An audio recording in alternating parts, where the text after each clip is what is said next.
പ്രിയപ്പെട്ടവരെ, നമ്മളെല്ലാവരും ചെയ്യുന്ന സംഭവമാണ്. എന്താ വെച്ചാൽ ഒരു മരത്തിൽ കയറ് കെട്ടിയിട്ട് നമ്മൾ തോരയിടാനോ അങ്ങനെയൊക്കെ ഉപയോഗിക്കാൻ വേണ്ടിയിട്ട് ഓരോ കയറ് മരത്തിൽ കെട്ടൽ. അതുപോലെ ഒരു മരത്തിൽ കയറ് കെട്ടിയതാണിത്. കണ്ടോ, ഈ മരം ഈ കയറ് കെട്ടിയ ആളോട് എന്ത് ക്രൂരത ചെയ്തത്. 2 കയറുണ്ട് കണ്ടോ. 1 നമ്പർ പ്ലാസ്റ്റിക്കിൻ്റെ കയർ.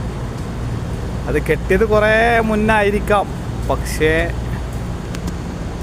അത് കെട്ടിയ ആൾ പോലും നിലവിൽ ഇനി ഉണ്ടോ എന്നുള്ളത് സംശയിക്കേണ്ടിയിരിക്കും.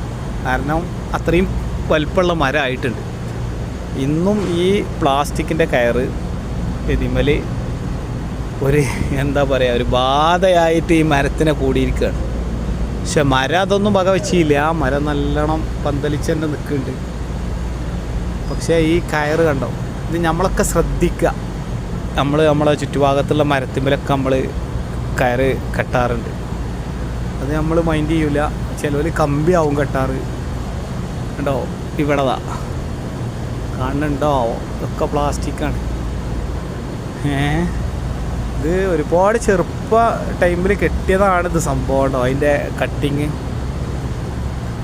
ഇന്നിപ്പോൾ ഇത് മരം പന്തലിച്ച് വലിയ മരമായി. അപ്പോഴും പ്ലാസ്റ്റിക്കിനൊന്നും സംഭവിച്ചിട്ടില്ല. ഉണ്ടോ. അപ്പോൾ നമ്മൾ ശ്രദ്ധിക്കുക. ഇതുപോലെ ഈ ഒരു വൃക്ഷത്തിന് നമ്മളെന്തിനാണ് വലിയൊരു ഉപദ്രവം ചെയ്യണത്. അപ്പോൾ എല്ലാവരും ശ്രദ്ധിക്കുക. ഇതുപോലുള്ള ജീവനുള്ള മരങ്ങളെ നമ്മൾ ഒരിക്കലും വേദനിപ്പിക്കുന്ന സംഭവങ്ങൾ നമ്മളിൽ നിന്ന് ഉണ്ടാവരുത്. നമ്മളെ കൊണ്ടൊരു തെറ്റും ചെയ്യാത്ത മരം ശ്രദ്ധിക്കുക.